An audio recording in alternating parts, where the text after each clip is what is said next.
তো ঠান্ডা পড়তে না পড়তে আয় পড়ছে বিয়ের সিজন, আর আসছিল অগ্রহায়ণ মাসে তো প্রচুর বিয়ে থাকে। তো আমারও একটা ইনভিটেশন আসছিল, ওই কারণে একদম রেডি হয়ে গেছি। এটা আসছিল আমার ফুল লুক।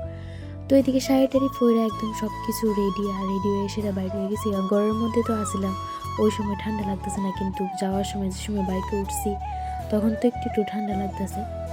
তো তারপরে আমরা যেহেতু কাছেই আসছিল, এই কারণে এদিকে আমরা পৌঁছে গেছি। আর এদিকে বউরে দেখলাম, আর এদিকে কন্যাযাত্রীর লোকজন নাচানাচি করতেছে সবাই মিললা। তো তারপরে এদিকে আমরা দাঁড়ায় দাঁড়ায় নাচটা দেখতেছি, আমি আর এদিকে দাঁড়ায় আসছিলাম। তো আমরা আইছিলাম আমার যার কাকার বিয়াতে, এদিকে এসে আমার যা সাইজটা যে একবারে সুন্দরী হয়ে গেছে। তো তারপরে আমি তারা ঘরের মধ্যে গিয়ে সেটা একটু বললাম যে এই উঠানের মধ্যে প্রচণ্ড ভিড় আসছিল এই কারণে। তো এদিকে আমি বয়ে রইলাম, আর এদিকে আমার মা হয় বই লিগে মার লিগে অপেক্ষা করতেছি। তো দেখতে মা হয়ে পড়লো এদিকে, তো মারি গিয়ে সেটা আমি আগে আনছিলাম। তারপর আমি আর মায়ের দিকে দাঁড়িয়ে আসছিলাম, মায়ের দিকে রুম ঝুমুর ভাসুরের মেয়ে, তো তারাও আমাদের সাথে আসিল।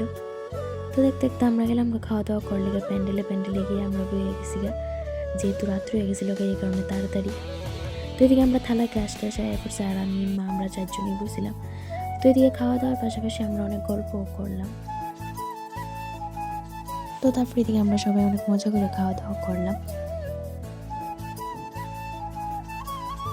তো এদিকে আমরা এদিকে খাইতেছি, খাওয়ার পাশাপাশি অনেক গল্পও করতেছি। আর এদিকে খাইয়াটাই আমরা বাইরে হয়ে গেছি, কারণ অনেক রাত্রি হয়ে গেছিলো এই কারণে। তো তার বাড়ির সামনে একটা কালী মায়ের মন্দির আসলো, তো মার একটু দর্শন করে প্রণাম করে আমরা বাড়ির দিকে